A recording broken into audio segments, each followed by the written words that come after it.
본 방송에서 제공하는 보험 정보는 투자 판단에 대한 조언입니다. 보험, 펀드 등의 가입은 투자자 자신의 판단과 책임에 따라 그 결과가 투자자 본인에게 귀속됨을 양지하시기 바랍니다.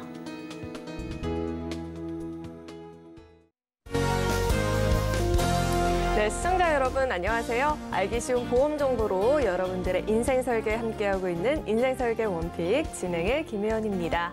네, 오늘은 절기상 입동인데요. 그래도 다행인 게 예년 이맘때 온도를 회복했다라고 합니다. 큰 추위는 없다라고 하는데 그래도 여전히 일교차가 10도가량 크게 벌어지고 있는 만큼 아침 저녁 이 출퇴근길에 옷차림에 신경을 쓰셔야겠습니다.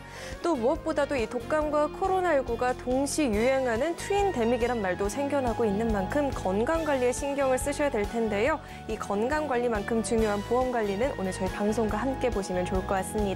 네, 그리고 저희 인생설계 원픽은요. 유튜브로도 시청이 가능합니다. 유튜브에 서울경제TV 검색하시면 실시간으로 함께 시청해 보실 수가 있고요. 또 참고로 금일보험 방송에서 제공하는 정보들은 투자 판단을 위한 조언이지 해당 보험의 가치나 수익률 보장하지 않습니다. 또 서울경제TV와 서울경제신문은 당사의 브랜드입니다. 서울경제증권TV, 서울경제TV 손실복구팀과는 무관하고요. 기타 유사 명칭에도 주의하시길 바라겠습니다. 네, 그럼 인생설계 원픽 본격적으로 출발합니다. 네, 첫 번째 코너는 생생 라이프 팁 시간이죠. 오늘은 김상현 전문가님과 이야기 나눠보도록 하겠습니다. 전문가님 어서 오세요. 안녕하세요. 네, 우리 김상현 전문가님께서는요, 재가급여 보험이란 이런 주제로 강의 준비해 주셨다라고 하는데 치매보험 준비할 때 다들 한 번씩은 들어봤지만 자세한 이야기는 잘 모르겠다 하시는 분들 많이 계실 텐데요. 그 내용들 오늘 강의를 통해서 확인해 보시죠. 안녕하세요. 김상현 전문가입니다. 오늘 이제 재가급여 보험에 대해서 좀 설명을 드릴 텐데 들어보셨을 수도 있고 아니면 조금 생소하실 수도 있을 거예요. 그러니까 보험이라는 게 이제 의료 환경이라든지 생활 패턴에 따라서 자꾸 변화가 일어나는데 이 재가급여 보험도 마찬가지로 이제 고령화 시대, 즉 이제 노인 인구가 많이 늘어남으로써 거기에 따라서 혜택을 받기 위해서 나온 보험이라고 보시면 될 것 같은데요. 이제 총 오늘 말씀드릴 내용이 과연 재가급여 특약이 뭔지 그리고 어떨 때 보장을 받는지 그러면 보장받을 확률은 어떻게 되는지 이런 것들을 통계를 통해서 좀 한번 말씀드려보고 싶고요. 다음으로는 이제 이 회사가 한 군데에서만 판매를 하는 게 아니라 뭐 두세 군데 이상 판매를 하기 때문에 회사별 특징에 대해서 좀 말씀을 드려보고 싶고 그리고 아무리 좋아도 사실 보험료가 뭐 부담스럽거나 이러면 좀 쉽지 않거든요. 그래서 보험료에 따른 연령과 성별에 따른 보험료도 말씀드려볼 거고 마지막으로 이제 모든 보험은 이제 장점만 있는 보험만 있는 것도 아니고 뭐 단점만 있는 보험도 없습니다. 그렇기 때문에 이 재가보험도 마찬가지로 장점과 단점이 존재하기 때문에 장점과 단점도 비교해드리겠습니다. 자, 가장 먼저 재가급여 특약. 이게 가입을 하게 되면 어떨 때 혜택을 받냐. 일단은 재가급여 지원금이라는 걸 이제 보장을 받게 되는데요. 뭐냐면 피보험자가 보험 기간 중에 재가급여를 이용하였을 때 보험금을 지급하는 보험이라고 보시면 될 것 같습니다. 그럼 여기서 조건이 있죠. 재가급여 이용 1회당 지급을 하면서 월 1회 한도로, 즉 한 달에 한 번씩 이제 재가급여 서비스를 이용하게 되면 보험금을 받고 일정 기간 동안 뭐 한 번만 받는 게 아니라 계속 받는다는 보험인데 그럼 과연 이 재가급여가 뭐냐 이게 중요하겠네요. 재가급여라는 건 이렇게 나와 있습니다. 노인장기요양보험법에 의한 장기요양급여 수급자가 방문요양, 방문목욕, 방문간호, 주야간보호, 단기보호 그리고 이제 복지용구 뭐 전동 침대라든지 뭐 치매 환자들은 뭐 GPS라든지 이런 것도 이용할 수가 있는데 이것들을 이용을 하게 되면은 이 재가급여를 받는다라고 보시면 될 것 같습니다. 단 이제 재가급여이기 때문에 가정에 방문해서 서비스를 받는 거다 보니까 시설에 입소한다든지 뭐 요양병원에 이용하게 되면은 이제 해당이 되지 않는다라는 거 좀 유의하셔야 될 것 같고요. 그럼 결론은 이제 장기요양급여 수급자. 요게 쉽게 말씀드리면 장기 요양 등급 많이들 들어보셨을 텐데 장기 요양 등급을 판정을 받고 이렇게 재가급여 서비스를 이용을 하게 되면은 보험금을 받는 이런 상품이라고 보면 될 것 같은데 그렇다면 여기서 중요한 게 일단은 장기 요양 등급을 인정을 받아야 되기 때문에 이제 장기 요양 등급을 어떻게 인정받는지 그걸 한번 알아볼 텐데요. 가장 먼저 신청 자격에 대해서 한번 보도록 하겠습니다. 크게 두 가지로 나누는데 연령에 따라서 일단 첫 번째 65세 미만이신 분들 이분들은 이제 보는 질병들이 노인성 질병을 가진 사람이라고 나와 있습니다. 여기서 노인성 질병이라고 하면은 이제 치매나 뇌혈관성 질환, 그리고 파킨슨병 등 대통령으로 정하는 질병, 이 질병으로 장기 요양 상태가 되었을 때 일단 신청 자격이 주어지고요. 네, 65세 이상을 잘 보셔야 되는데 이유 불문, 원인을 따지지 않는다라는 겁니다. 당연히 뭐 노인성 질환 플러스 암이라든지 혈압이라든지 당뇨라든지 심지어 사고로 인한 뭐 장애를 입었다든지 묻지 않는다라는 거죠. 그러니까 어떻게 보면 굉장히 범위가 굉장히 넓다 이렇게 보시면 될 것 같아요. 그래서 이제 65세 이상하고 65세 미만으로 나눠지는데 판정 절차에 대해서 말씀드리면은 가장 먼저 본인이나 대리인도 가능합니다. 인정 신청을 하게 됩니다. 그렇게 되면은 건강공단에서 방문 조사를 나와서 장기요양 인정 조사표에 의해서 항목에 대한 질문 조사를 합니다. 65개 항목 조사하고 25개 욕구 조사를 통해서 1차적으로 점수 산정을 합니다. 점수 산정을 하면은 등급판정위원회에서 심의 판정을 하는데 이때 이제 의사소견서에 제출을 요할 수도 있다니까 이 부분을 좀 참고하시면 될 것 같고, 그래서 결국은 1에서 5등급 내지 인지지원 등급으로 판정이 나게 됩니다. 자, 그러면 이런 절차를 걸쳐서 이제 장기요양 등급 1등급에서 5등급까지가 이제 재가급여에 해당이 되는데 인지지원 등급은 해당이 안 됩니다. 그러면 세부적으로 좀 보게 되면은 이제 1등급과 2등급, 흔히 말해서 이제 중증, 좀 상태가 좀 심각한 이런 상황이라고 보시면 될 것 같고요. 점수로 따지면 이제 95점 이상이고요. 보게 되면 일상생활에서 전적으로 다른 사람의 도움이 필요한 자, 그다음에 2등급 같은 경우는 일상생활에서 상당 부분을 다른 사람의 도움이 필요한 자, 점수로 따지면은 75점 이상, 95점 미만인 자가 이제 2등급을 받게 되는데, 이 1등급하고 2등급은 보시면은 전적으로 또는 뭐 상당 부분, 그렇기 때문에 사실은 뭐 가정에서 이제 재가급여를 활용하기보다는 시설이라 그래서 노인시설에 입소를 해서 이렇게 요양을 받는 경우가 많기 때문에 1등급과 2등급은 사실은 재가급여를 잘 활용을 안 한다, 이런 등급이라고 보시면 될 것 같고요. 나머지 이제 3등급에서 5등급은 이제 중증도 또는 경증 질환이라면 보시면 될 것 같은데, 3등급 같은 경우는 부분적으로 다른 사람의 도움이 필요한 자고, 점수로 따지면은 60점 이상 75점 미만인 자가 해당이 될 것 같고요. 4등급은 일정 부분 다른 사람의 도움이 필요한 자, 그리고 5등급은 이제 치매 환자인데, 치매 환자 중에서도 45점 이상 51점 미만인 자가 5등급이고, 이제 45점 미만인 자는 이제 인지지원 등급으로 받게 됩니다. 여기서 조금 더 설명을 드리면, 이제 1등급이나 2등급을 이제 인정을 받게 되면 정부에서 아까 말씀드린 기본적으로 재가급여 서비스를 신청을 할 수가 있고요.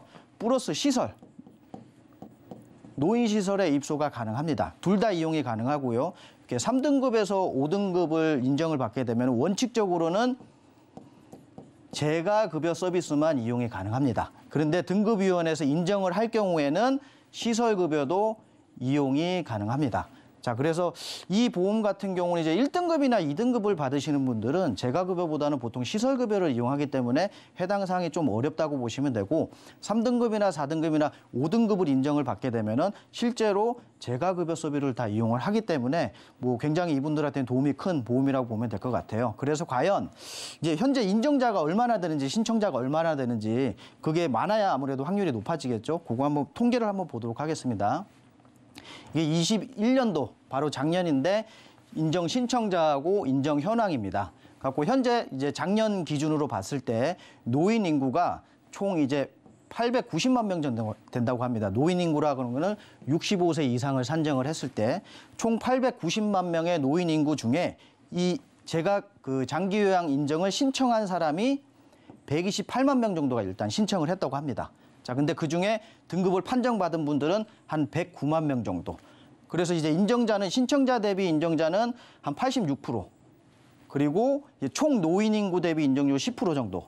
즉, 노인 인구 중에 10명 정도, 100명 중에 10명 정도가 신청을 했고, 그 중에 한 8, 9명이 인정을 받고 있는, 어떻게 보면 확률이 좀 굉장히 높다고 볼 수 있겠죠. 근데 여기서 더 주의 깊게 보셔야 될 거는 2017, 2018, 19, 20년도. 계속 증가하고 있죠. 이렇게. 노인 인구 수도 증가하고 있고 신청자도 계속 증가하고 있고 8만 명에서 10만 명씩 계속 증가하고 있습니다. 이 얘기는 앞으로도 1년에 10만 명 이상자가 계속 늘어나고 있다. 그러니까 앞으로도 어떻게 보면 이 보험이 조금 더 이제 다가오지 않을까 이런 생각을 해볼 수가 있고요. 근데 이렇게 아무리 늘어나더라도 아까 말씀드렸듯이 등급에 따라서 다르다고 했잖아요. 1등급이나 2등급은 실제 재가급여를 뭐 이용을 안 하는데 1등급이나 2등급을 많다라고 하면은 사실 효율성이 떨어지겠죠. 그래서 등급별 현황을 한번 보게 되면은요. 자, 마찬가지로 이제 2021년 신청자 중에 이제 등급별인데 등급이 1등급에서 5등급이 이제 해당이 되고 요거는 이제 제외니까 총 보게 되면은 95만 3천 명 중에 1등급과 2등급이 이만큼을 차지하고 있고요. 3등급과 5등급이 한 80만 명, 즉 퍼센트로 따지면은 한 87%, 총 인정자 중에 87%가 3등급 아니면 4등급, 5등급, 즉 재가급여 서비스를 혜택을 받고 있다. 이렇게 보시면 될 것 같아요. 결론은 10명 중에 1명은 실제로 이제 요양 등급을 받고 그중에 90% 정도가 뭐 재가급여 서비스를 이용하고 있다. 그러니까 이분들이 이 보험의 혜택을 받을 수 있는 상황이라고 보시면 될 것 같고요. 마지막으로 이제 성별 비율도 한번 보여드리겠습니다. 전체 95만 3천 명 중에 남성이 26만 명 정도, 여성은 68만 명 정도, 남성 따져서 한 2.6배 정도 높게 나와 있습니다. 인정자가. 왜 그럴까요? 당연히 여성분들이 조금 더 오래 사시잖아요. 평균 수명이. 아무래도 노인성 질환들이 많이 해당이 되기 때문에 오래 살다 보면은 당연히 등급 판정을 받을 확률이 높아진다. 그래서 이 얘기는 뭐냐?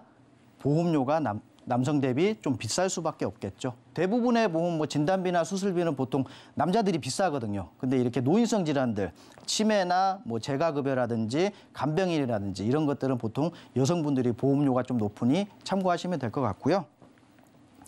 자, 그럼 이제 이렇게 좋은데 확률도 높고 하면은 뭐 뭐 혈압, 뭐가 있어도 다 등급 판정받기 때문에 알리르무가 되게 복잡할 것 같고 좀 깐깐하게 볼 것 같은데 의외로 되게 간단합니다. 가입이 되게 쉬워요. 뭐냐면은 최근 3개월 이내에 치매, 알츠하이머, 파킨슨병, 뇌졸중, 뇌산성, 뇌손상, 기억상실, 인지능력 뭐 치매하고 뇌 관련된 거밖에 없어요. 5년 이내도 마찬가지로 치매하고 뇌 관련된 거. 그 5년 이내에 이제 인지능력이라든지 이런 게 추가가 되죠. 근데 장기요양 등급 신청 기준 중에 65세 이상인 자는 원인을 안 묻는다 그랬거든요. 암이 걸리든 뭐 고혈압으로 진단을 받든 뭐 다쳐서 하든. 근데 알리름에 그런 게 하나도 없다라는 거죠. 그래서 가입이 되게 쉽다. 이게 어떻게 보면 또 장점인 것 같아요. 그리고 요거는 당연한 거겠지만 현재 노인 장기요양보 보면 장기요양 수급자이거나 장기요양 심의 중인 사람은 당연히 안 되겠죠. 그래서 어쨌든 알리름으로 봐도 가입이 되게 수월한 상품이다. 이렇게 보시면 될 것 같습니다. 자, 근데 회사별로 조금씩 틀린데 보장 내용은 재가급여 서비스를 이용하면은 보험금을 받는 건데 이제 기간에 따라서 조금 차이가 있다고 보시면 될 것 같아요. 다른 거는 어차피 비교를 하면 될 텐데 요거만 선택을 하시면 되는데 보험금 지급 기간입니다. 보험금을 언제까지 줄 건지 한 달에 한 번 준다 그랬잖아요. 근데 그 기간이 정해졌다라는 거죠. 첫 번째는 보험 기간 동안에 쭉 지급을 합니다. 한 달에 한 번씩. 이 얘기는 뭐냐? 예를 들어서 만기를 뭐 90세 만기, 100세 만기를 가입을 했다. 그럼 90세까지 계속 보험금을 지급하는 거죠. 보험 기간 동안.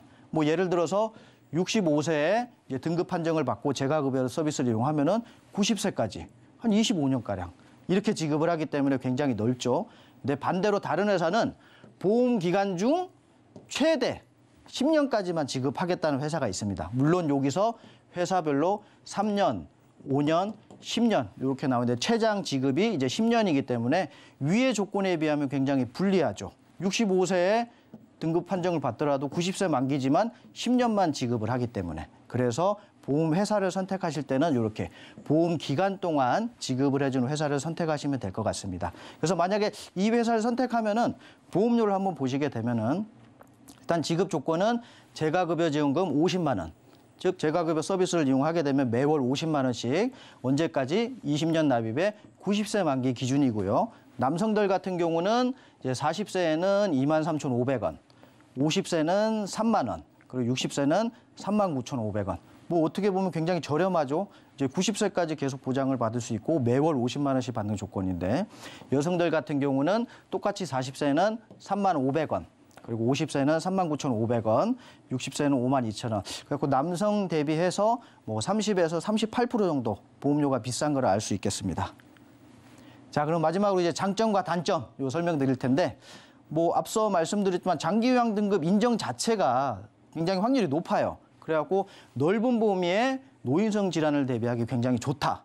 근데 반대로 이제 치매하고 조금 차이는 치매는 보장 범위는 치매에 한정된 거예요. 치매만 보장을 하니까. 근데 얘는 치매뿐만 아니라 모든 걸로 장기 요양 등급만 받으면 되기 때문에 보장 범위가 굉장히 넓다라는 게 가장 큰 장점이고, 다음으로는 알릴 의무에서 굉장히 간편하죠. 가입이 되게 쉽다. 이 두 가지가 굉장히 큰 장점인 것 같습니다. 물론 뭐 보험료도 그렇게 비싸지 않은 것도 장점이 되겠죠.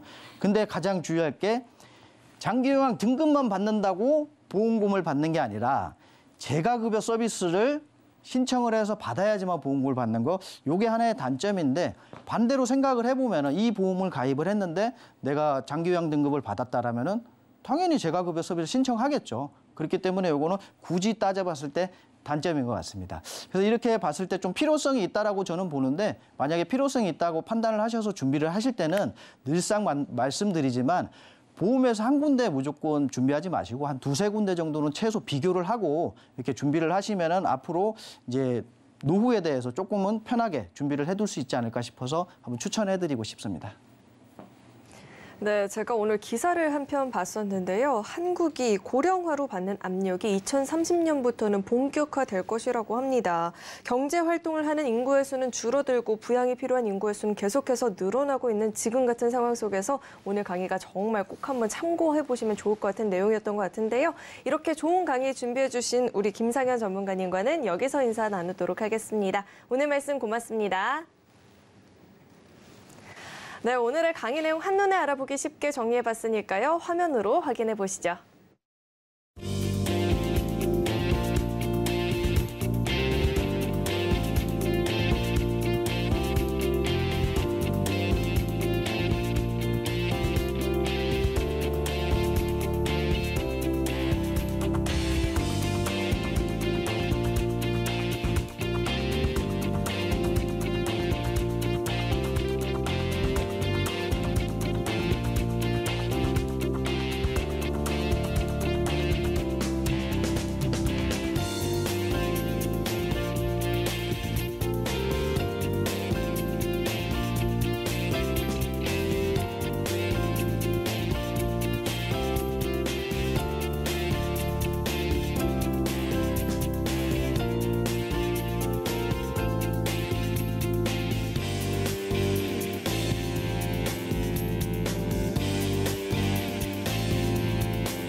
네, 인생 설계에 있어서 무엇보다 중요한 건 현명한 선택이 되겠죠. 오늘도 그 선택에 도움을 주실 두 분 자리에 모셔봤습니다.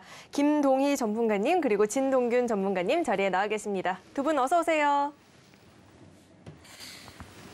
네, 오늘은 또 어떤 주제로 이야기 나눠보면 좋을지 오늘의 첫 번째 주제부터 화면으로 확인해 보시죠. 오늘의 주제는 보장성 보험의 만기 도래와 보완입니다. 과거에 가입했던 보험의 가입 기간이 끝나거나 갱신이 이루어질 때 보험사가 이끄는 대로 따라가도 될지 고민하시는 경우가 있으시죠. 특히나 연령이 높을수록 새로운 보험에 가입하기가 어려워서 만기나 갱신 시점에 더 주저하게 되는 것 같은데요. 보장성 보험의 만기 시점과 갱신 시점에 어떻게 대처하면 좋을지 우리 김동희 전문가님과 이야기 나눠보도록 하겠습니다. 네, 만기가 다가오면 별 생각이 없다가도 고민이 생기는 것 같아요. 네. 주제를 선택해 주신 이유부터 짚어주시죠. 안녕하세요. 오래된 보장성 보험은 만기가 도래하거나 혹은 갱신할 상황이 발생하게 됩니다. 이런 상황에서 보장이 끊기거나 혹은 갱신을 통해 보험료가 급상승할 경우에는 굉장히 소비자 입장에서 당황할 수밖에 없는데요. 전문가의 존재 이유가 이런 경우에 대한 해결책을 제시하기 위해서 이제 존재한다고 생각하고요. 시청자님의 불안을 덜어드리는 역할이라 할 수 있을 것 같습니다. 이번 경우에는 연령이 많으신 경우를 진행하다 보니까 좋은 예시가 될 듯하여서 이번 주제로 선정하게 되었습니다. 네, 계속해서 보험이 있다가 이제 만기가 다가오면 덜컥 좀 겁이 나기 마련이잖아요. 구체적으로 일단 어떤 사례를 만나보셨을까요? 네, 말씀드릴게요. 79세 여성분이시고요. 2000년도 초반에 가입하신 보험들이 곧 80세가 되시다 보니까 이제 만기가 도래하고 또 가지고 계신 보험 자체도 갱신형이 대부분이었기 때문에 굉장히 좀 고민을 많이 하시던 상황에서 제가 만나 뵙게 됐었습니다. 일단 주보험이 80세 만기 보험이기 때문에 대체제를 알아보는 부분이 굉장히 중요했었고 갱신 도래하는 보험들도 보험료가 급상승하는 부분에 대해서 대처할 수 있을지 없을지 여부를 또 알 수가 없다 보니까 굉장히 좀 고민을 많이 하셨는데요. 그거에 대한 대비책을 이번에는 이제 리모델링이라는 개념보다는 보안에 대해서 신경 써주는 부분이 가장 중요한 주제였다고 생각합니다. 의외로 연세가 많아서 가입이 어렵다고 생각하셔서 포기하시는 경우가 많은데 이번 계기를 한번 보시면은 건강상 큰 문제점이 없다면 충분히 준비하실 수 있는 부분도 있다는 것을 알려드리고 싶어서 이번 사례를 결정하게 됐습니다. 네, 그렇다면 이분은 기존에 어떤 보험을 가입을 하고 있었을까요? 네, 우선 그 현재 가입 상황을 좀 살펴볼게요. 네. A생명의 종합보험입니다. 암 사망 2천만 원, 암 진단 2천만 원, 방사선 치료 100만 원. 납입보험료는 66,800원인데 이미 완납을 하셨고요. 80세 만기로 이제 1년 후면 이제 종료가 되는 상황입니다. 곧 종료되는 암 관련 주 보험이고요. 자잘한 특약도 많은 상황이지만 만기 도래가 가까워서 아쉽습니다. 오래된 보험이기에 납입보험료에 준하는 만기 환급금도 존재하는 보험이었습니다. 그 부분을 안내를 해드렸고요. 비생명 건강보험입니다. 종수술 10만 원부터 300만 원까지, 입원 일당 5만 원. 납입보험료는 48,500원이고 10년 갱신형 상품입니다. 2020년 가입하신 수술 입원 보험이고요. 갱신형일지라도 2030년까지 수술과 입원을 담당하는 보험이 될 것입니다. 그동안 또 그 48,500원이라는 보험료가 올라가지 않는 부분이기 때문에 든든한 보험에 속합니다. 비생명 건강보험입니다. 뇌출혈 진단, 급성 심근경색 진단 2천만 원, 뇌졸중 진단 300만 원, 납입보험료는 57,410원, 10년 갱신형 상품이고요. 2020년 가입하신 혈관계 보험입니다. 역시 마찬가지로 2030년까지는 보험료 상승 없이 보장해주는 보험입니다. 진단 범위가 아쉽긴 하지만 연령을 생각한다면 무시할 수 없는 보험이라고 생각합니다.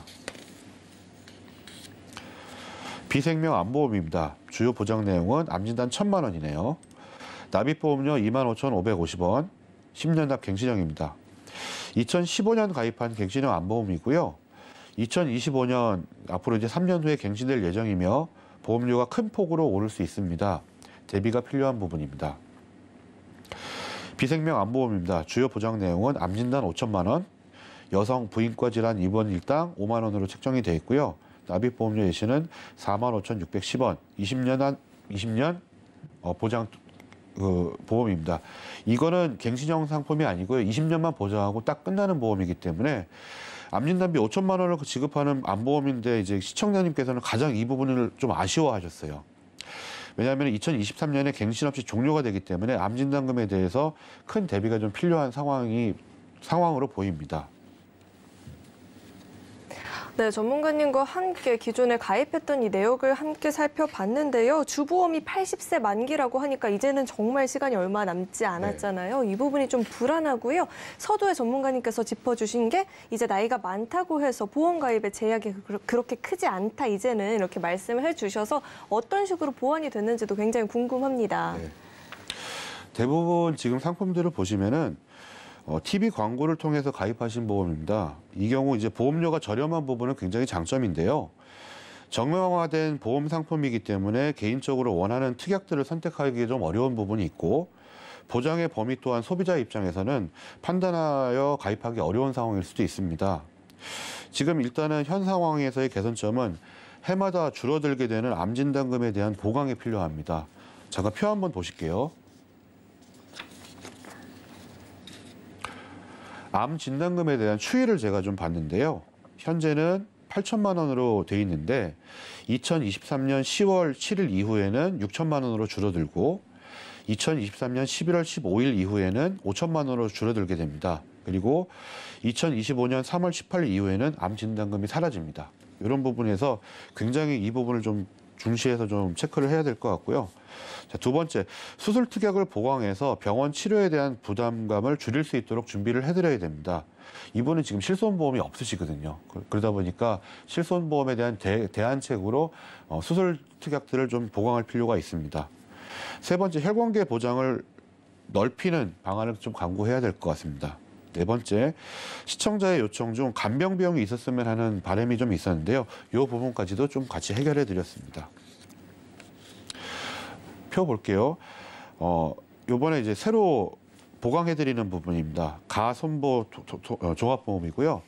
일단 뇌 심혈관 질환 진단과 수술이 400만 원과 각각 2천만 원이 들어 있습니다. 암 진단금은 3천만 원으로 책정이 됐습니다. 계속받는 표적항암 약물 허가 치료비는 2천만 원으로 책정됐습니다. 수술과 종수술은 30만 원, 그다음에 종수술은 10만 원부터 500만 원까지 책정이 됐고요. 80대 수술은 10만 원부터 300만 원까지, 그다음에 암 수술과 유사암 수술은 500만 원, 200만 원. 그다음에 간병인 특약으로는 간병인을 보험회사에서 지원해주는 부분에 대해서 설정을 했습니다. 보험료는 25만 764원입니다.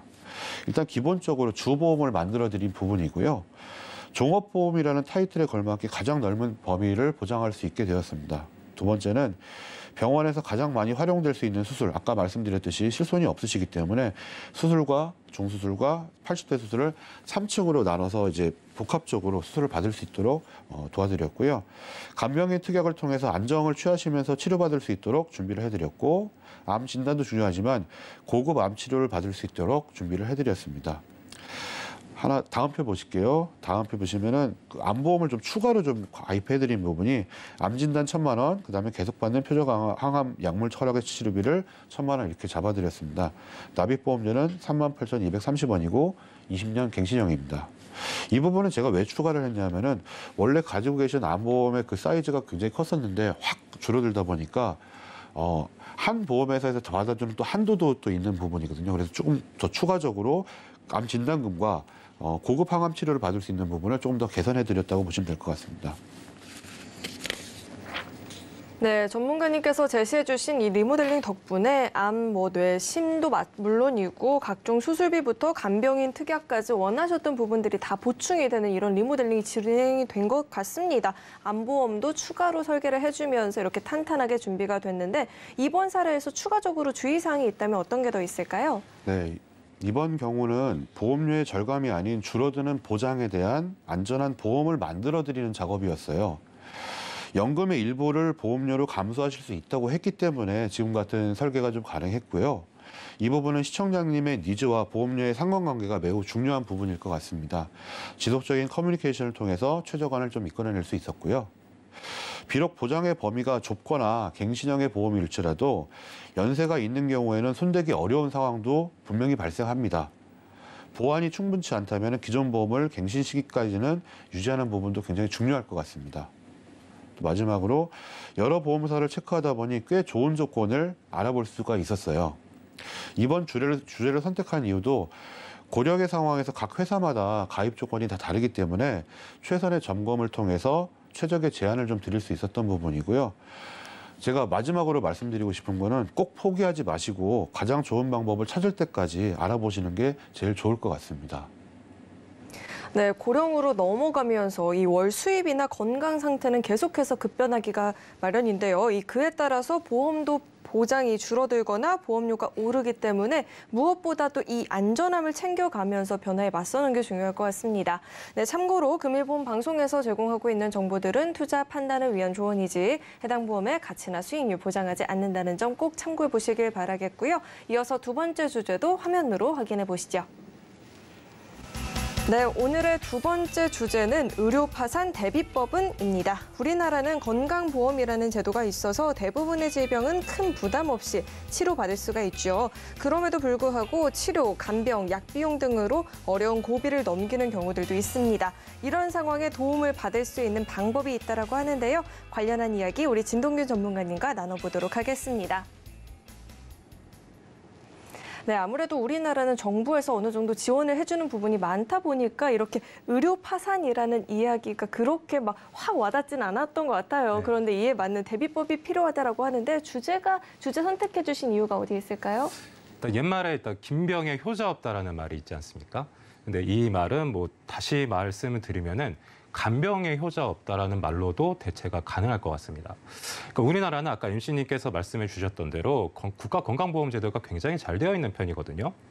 뭐 특히나 이제 뭐 중증 질환자 같은 경우는 산정특례 제도를 이용을 하게 되면은 의료비에 대한 부담도 굉장히 떨어지는 반면에 나라에서나 아니면 개인 실손에서나 보상하지 않는 대표적인 이제 비용들이 간병인 비용들에 대한 것들입니다. 따라서 이제 보험사들은 여기에 발맞춰서 간병인 보험을 출시는 했거든요. 2, 3년 전부터. 하지만 지금 시청을 하고 계신 시청자님들이나 실제 이제 만나 뵙게 되는 이제 뭐 고객분들을 뵙게 되면은 간병인 보험이라는 게 있는지조차 모르시는 경우들도 굉장히 많더라고요. 따라서 오늘은 이제 간병인 보험이 이렇게 존재를 하고 있고 이 간병인 비용에 대한 보험을 선택하는 데 있어서 내용에 대해서 설명을 드리고 시청자님들께서 어떤 부분이 좀 좋은 건지 이런 판단에 대한 기준점을 드리기 위해서 주제를 선택을 했습니다. 네, 긴 병에 효자가 없다라는 말이 너무 가슴 아프게 들리는데요. 긴 병에도 효자가 되고 싶으니까 네, 구체적으로 어떤 사례가 있었는지부터 만나봐야겠죠? 사연을 주셨던 분은 40대 초반의 남성분이십니다. 그런데 이제 아버님께서 현재 암 환자세요. 암 환자시고 현재 3기 정도가 진행이 되어 있는 상황인데 다행히 이제 양성자 치료, 저희가 방송에서 늘 말씀드리는 항암 양성자 치료도 이미 받으신 상황이세요. 받으신 상황이어서 좀 호전이 되어 있는 상황인데 병원에서 이제 카티 항암 약물 치료가 좀 해당이 될 수 있으니 이 부분도 한번 받아보자라고까지 진행된 상황입니다. 다행히 이제 병원에서 이제 연구하는 부분에 해당이 되어서 카티 항암 약물 치료가 최대 많게는 3억까지 비용이 드는 치료인데 이 부분도 이제 지원이 나와서 좀 적게 치료비용이 나갈 수 있는 상황임에도 불구하고 가장 고민했던 실제 가장 이제 지출이 많았던 부분들은 매달 이제 나가야 됐던 간병인 비용이었던 거예요. 그러다 보니까 지금 이 시청자님께서도 암에 대한 가족력도 있었고 간병인 사용에 대한 이제 비용적인 부담이 많이 느꼈던 상황이다 보니까 본인도 이런 부분들에 대해서 좀 준비를 하고 싶다라고 저에게 이제 연락이 온 케이스입니다. 네, 그렇다면 이분은 구체적으로 어떤 보험에 가입을 하고 있었을까요? 네, 기존에 이 시청자님께서 가입했던 보험 가입 내용을 살펴보게 되면요. 첫 번째로는 A생명의 CI 보험을 가입하고 계셨습니다. 일반 사망, 그러니까 사망보험금이죠. 뭐 질병이나 뭐 상해나 재해와 관계없이 지급이 되는 일반 사망보험금 1억 원과 플러스 이제 재해로 인한 사고입니다. 재해로 인한 사망보험에 추가적으로 1억 원 정도가 지급이 되는 내용과 CI 추가 보장 특약이라고 해서 CI 보장에서 이제 주계약에서 지급이 되는 항목 말고 지급이 되지 않는 항목들에 대해서 추가적으로 한 600만 원 정도 받는 부분과 종수술비 최대 200만 원 그리고 입원 일당이 좀 많이 들어가 있었어요. 당시에 이게 예전에 가입한 상품들이거든요. 입원비가 약 5만 원 정도에 대신 이제 생명보험사 상품들은 4일째부터 지급한다는 점, 이 부분 시청자님께서도 한번 개인의 증권업 살펴보실 필요가 있으실 것 같고 납입보험료는 25만 5,300원 정도로 특약은 2005년에 준비한 상품이기 때문에 80세까지가 최대 만기다라고 보시면 될 것 같습니다. 다음으로 이제 비손해보험 통합보험인데요. 마찬가지로 주계약에 좀 많이 들어가 있었습니다. 상해 사망 5천만 원과 질병 사망 2천만 원, 그리고 뇌졸중 진단비가 800만 원과 급성 심근경색증 진단비가 1,000만 원이고 여기에 이제 실손 특약이 들어가 있었습니다. 이 상품도 마찬가지로 2008년에 가입한 상품이거든요. 그러니까 1세대 실손 보험이 특약 형식으로 들어가 있는 통합보험이다라고 생각을 하시면 될 것 같습니다. 기존에 이제 아까 말씀드렸던 사망이나 뇌졸중이나 급성심근경색 진단비 같은 부분들은 이미 납입이 완료된 상황이시고요. 현재는 갱신되고 있는 실손보험, 1세대 실손보험료만 납입하고 계시는 상황이십니다. 상해 의료비라고 해서 1세대 실손은 지금 현재 2, 3, 4대 실손과 상해와 관련된 부분이 좀 다른 부분이 있는데요. 1,000만 원 한도 내에서 뭐 한방병원이라든지 아니면 교통사고 관련된 것들도 보상이 가능한 상해 의료비가 1,000만 원이 들어가 있으셨고 질병으로 입원하셨을 경우에는 최대 3천만 원까지 보상 가능한 내용으로 들어가 있었습니다. 현재 보험료는 37,581원으로 마찬가지로 실손도 만기가 80세까지여서 이 부분도 사실은 조금 고민이 되는 내용 중에 하나였다라고 말씀드릴 수가 있을 것 같습니다. 다음으로 이제 C생명의 암보험입니다. 마찬가지로 한 2008년 정도에 가입을 하신 내용이고요. 일반암 진단비가 5천만 원이고 뭐 뇌암이라든지 골수암이라든지 뼈암과 같은 고해감에 해당이 되시게 되면 5천만 원을 추가적으로 더 지급이 되는 내용입니다. 그리고 유사암 진단 말씀 많이 드리잖아요. 갑상선암, 기타 피부암, 경계성 종양, 제자리암 이 4가지에 대해서는 예전에 가입하셨던 상품이기 때문에 일반암 가입 금액의 20% 지급형입니다. 1,000만 원까지 보상이 가능한 내용이고 보험료를 봤을 때는 65,070원 마찬가지로 80세 만기 상품입니다. 전체적인 이제 문제점을 조금 정리해서 말씀을 드려보면은 사실은 40대 초반인 남성임에 비해서 만기가 짧은 것이 굉장히 좀 단점이라고 보시면 될 것 같습니다. 뭐 현재 40대 초반인 남성이신 분들은 뭐 기대 여명이 거의 90세가 넘어가시기 때문에 이런 만기에 대한 부분들을 좀 고려해서 보완을 하시면 좋지 않을까 이런 생각이 들고요. 두 번째로는 이제 2010년 이전에 가입을 하셔서 뭐 보험료를 좀 적게 납입하고 계시고 이런 부분들은 좀 좋기는 하지만 예전에 가입한 상품이 현재 나와 있는 특약보다는 굉장히 심플한 내용들이거든요. 그래서 현재 나와 있는 여러 가지 이제 뭐 좋은 치료에 대한 내용들에 대한 것들은 들어가지 않아 있다. 이런 부분들과 그리고 현재 고민하고 계시는 게 이제 가족력이세요. 안무에 관련된 고액 치료 비용이라든지 아니면 내가 혹시라도 간병을 받게 됐을 때 남아있는 가족들에 대해서 좀 부담을 지우고 싶지 않다는 내용에 대한 것들은 전혀 들어가지 않고 있다라는 걸 한 총 3가지 정도 문제점으로 짚어볼 수가 있을 것 같습니다. 네, 여러 가지 문제점을 이렇게 말씀을 해주셨는데 저는 또 눈에 띄었던 게 간병인 비용이 계속해서 부담이 됐다라고 했는데 관련 내용이 하나도 없다라는 점도 굉장히 눈에 띄었거든요. 전문가님께서는 어떤 해결책을 준비해 주셨을까요? 네, 지금 기존에 있었던 것 중에서 좀 줄여야 될 부분은 좀 줄이고요. 그리고 예전에 가입한 보험이기 때문에 납입이 거의 다 도래했다라는 점이 사실은 리모델링하는 데 있어서는 조금 어려운 부분이었습니다. 왜냐하면 이제 조금만 납입하면 이제 납입이 완료가 되기 때문에 그렇고요. 첫 번째 이제 기존에 있던 CI 통합보험 같은 경우는 특약 같은 경우가 갱신용으로 되어 있었고 또 80세 만기였기 때문에 이런 부분들을 조금 감액 완납하는 형식 아니면 삭제하는 형식으로 리모델링을 진행을 했고요. 표를 보게 되면은 일단 사망보험금, 일반 사망보험금 1억과 재해사망보험금 1억 이 부분만 남겨두고 특약은 정리를 하게 되었습니다. 뭐 이미 납입이 거의 다 이제 완료가 돼가는 상황이고 또 가장이시다 보니까 어느 정도의 사망보험금은 필요하기 때문에 이 부분은 협의하에 유지하는 걸로 말씀을 나눴고요. 납입보험료는 이제 총 17만 4천 원 정도로 줄어들게 되었습니다.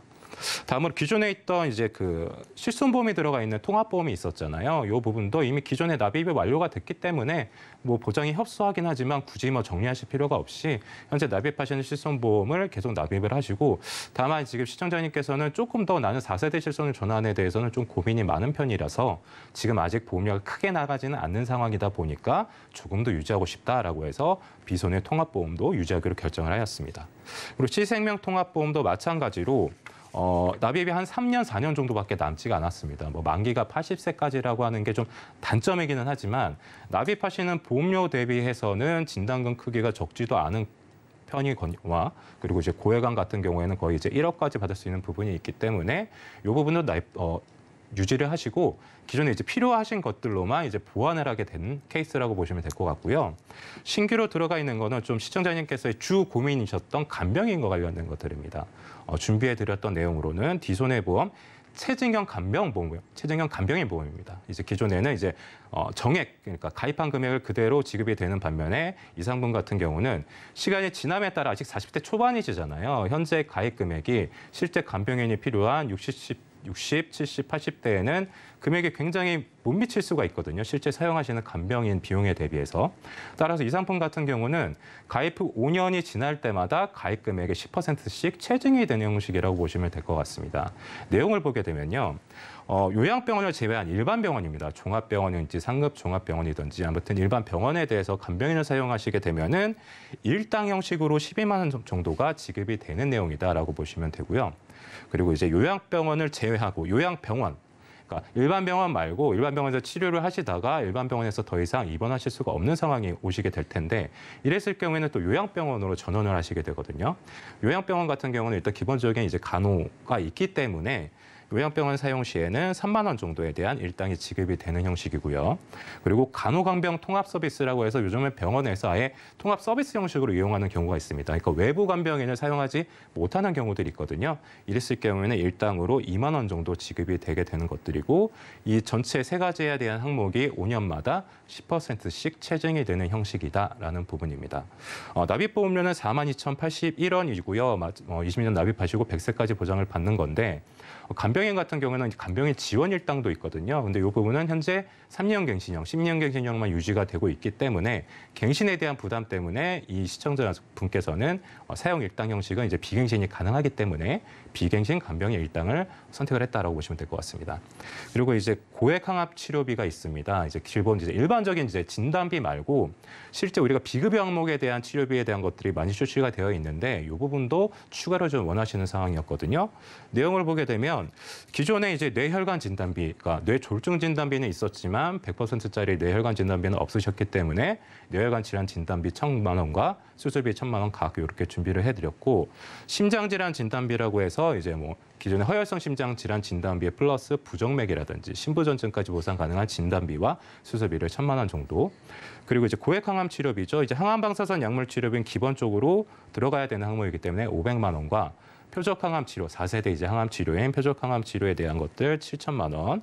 그리고 항암 양성자 치료비. 그러니까 사연을 주셨던 아버님께서 실제 받으셨던 고액 항암 치료비라고 보시면 될 것 같습니다. 여기도 2,000만 원과 세계조절 방사선 약물 치료비 2,000만 원. 그리고 앞으로 사연을 주신 아버님께서 받게 되실 카티 항암 약물 치료비에 대해서 7,000만 원에서 보험료는 38,570원으로 20년 납 100세 만기지만 고액 항암 치료비는 현재 10년 갱신형으로 운영이 되고 있기 때문에 일부 갱신형들도 포함이 되어 있다라고 생각을 하시면 될 것 같습니다. 따라서 기존에는 보험료를 총 한 35만 7,951원 정도를 납입하고 계셨는데 리모델링 이후의 보험료는 35만 7,302원으로 한 600원 정도가 감소가 되었고 현재 고민하시는 부분을 좀 해결해 드렸다고 하는 게 유의미한 상담이었다고 볼 것 같습니다. 네, 납입 기간이 얼마 남지 않았던 보험들은 유지를 하면서 또 가족력도 있다 보니까 만기가 짧아서 아쉬웠던 부분들을 정말 잘 보충을 해주신 것 같은데요. 이번 사례에서 추가적으로 주의사항이 있다면 어떤 게 더 있을까요? 네, 이제 간병인 보험이 크게 두 가지로 나뉘게 되는데 간병인이 직접 파견되는 간병인 파견 보험이 있고요. 방금 시청자님의 사용처럼 내가 사용 일당 형식으로 받게 되는 간병인 사용 일당 보험이 있습니다. 간병인 파견 보험 같은 경우는 직접 이제 간병인이 파견이 되고 내가 이제 회사에 전화를 함으로써 이제 교체가 마음에 안 들었을 때 교체가 가능한 게 장점인 반면에 이제 단기 입원들이 있을 수가 있거든요. 입원하시기 전에 48시간 이전에 신청을 하셔야 되는데 갑작스러운 상해 사고와 같은 경우 단기 1일 입원 같은 경우는 사용하지 못하는 게 좀 단점이 될 수 있다라고 보시면 될 것 같고 반면에 이제 간병인 사용 일당 형식으로는 단점이 내가 직접 간병인을 구해야 되는 수고로움이 있고 그리고 이제 단기 입원 같은 경우는 간병인을 좀 구하기가 어렵다라는 단점이 있는 반면에 이 상품의 단서를 보게 되면은 간병인 사용에 대한 실질적으로 지급한 비용이 뭐 7만 원 이상이면 된다라고 하면은 가입한 금액을 그대로 지급을 해주거든요. 따라서 내가 간병인을 좀 저렴하게 구한 상황이라고 하시면은 오히려 차액이 남는 경우들이 있는 것들이 장점이라고 볼 수가 있을 것 같습니다. 따라서 시청자님께서는 현재 내가 나이에 대한 이제 연령에 대한 것들과 내가 갖고 있는 상황들에 따라서 전문가 좀 충분한 상의 후에 간병인 보험을 선택하시는 게 도움이 될 것 같습니다. 네, 긴 병에 효자가 없다. 이 가족의 병이 깊어지면 깊어질수록 가족 간의 골이 깊어지는 경우들도 있죠. 아니면 뭐 돈 때문에 병을 더 키우는 경우도 있고요. 의료 파산을 막기 위해서 이 사회의 다양한 지원들을 통해서 건강한 몸과 건강한 가정을 또 유지해 보시면 좋을 것 같습니다. 네, 참고로 금일본 방송에서 제공하고 있는 정보들은 투자 판단을 위한 조언이지 해당 보험의 가치나 수익률 보장하지 않는다는 점 참고해 보시길 바라겠고요. 저희는 이어서 검색어 Q&A 시간으로 넘어가 보겠습니다.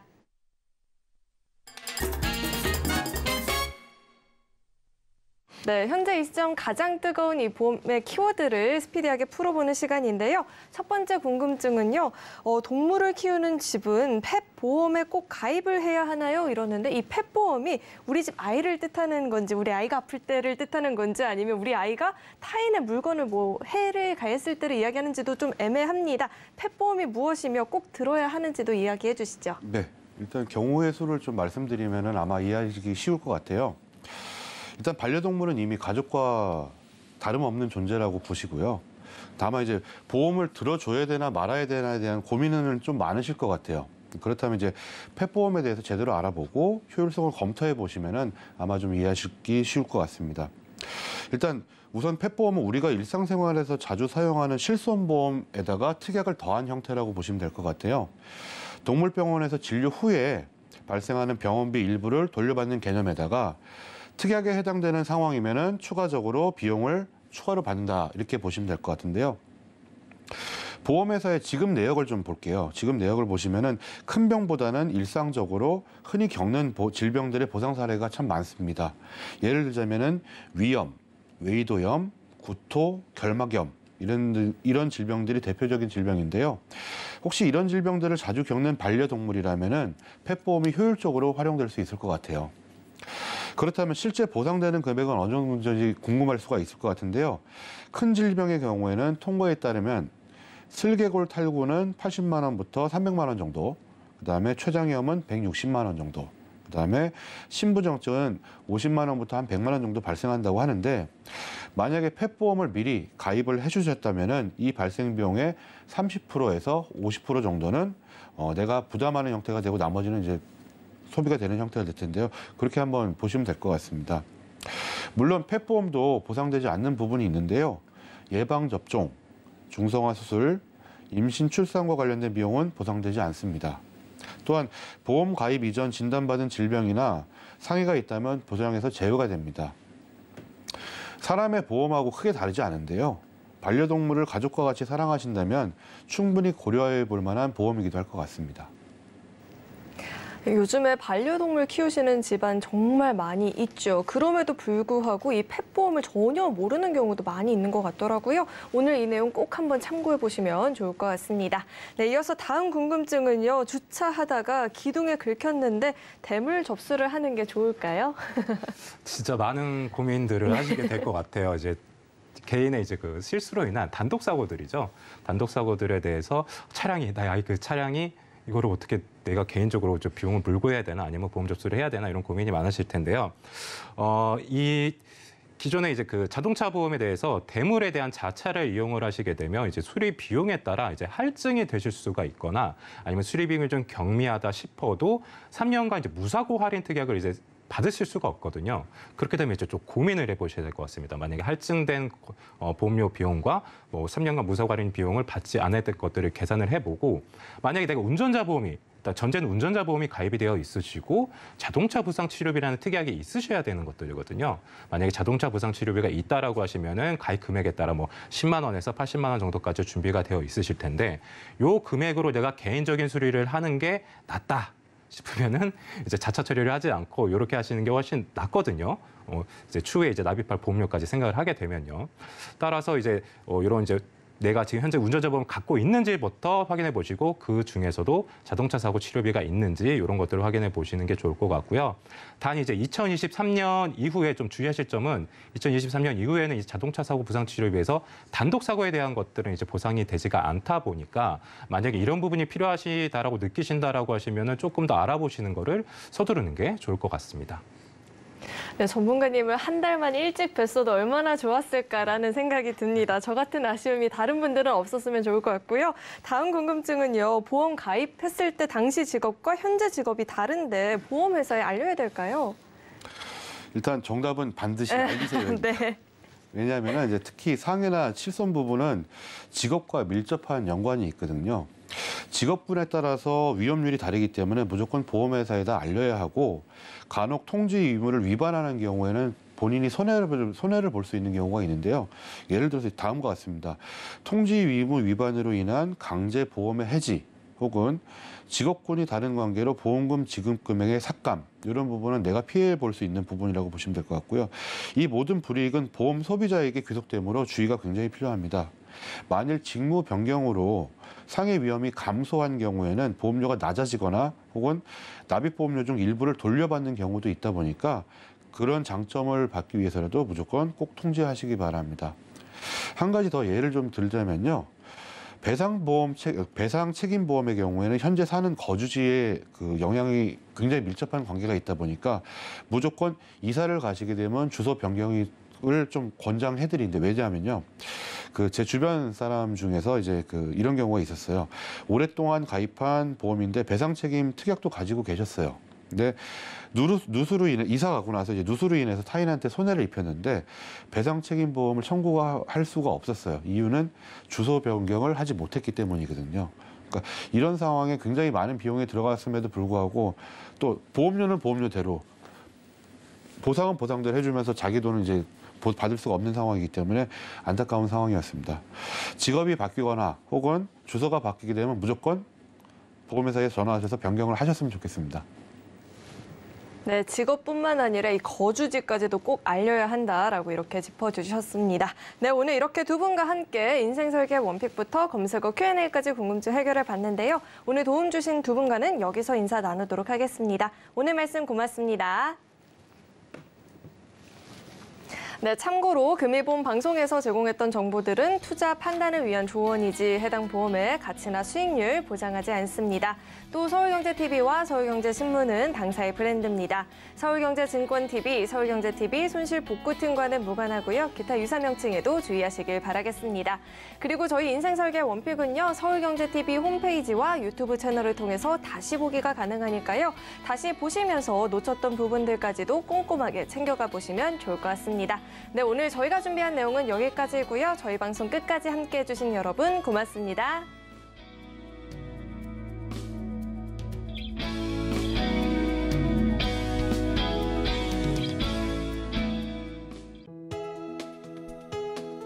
본 방송에서 제공하는 보험 정보는 투자 판단에 대한 조언입니다.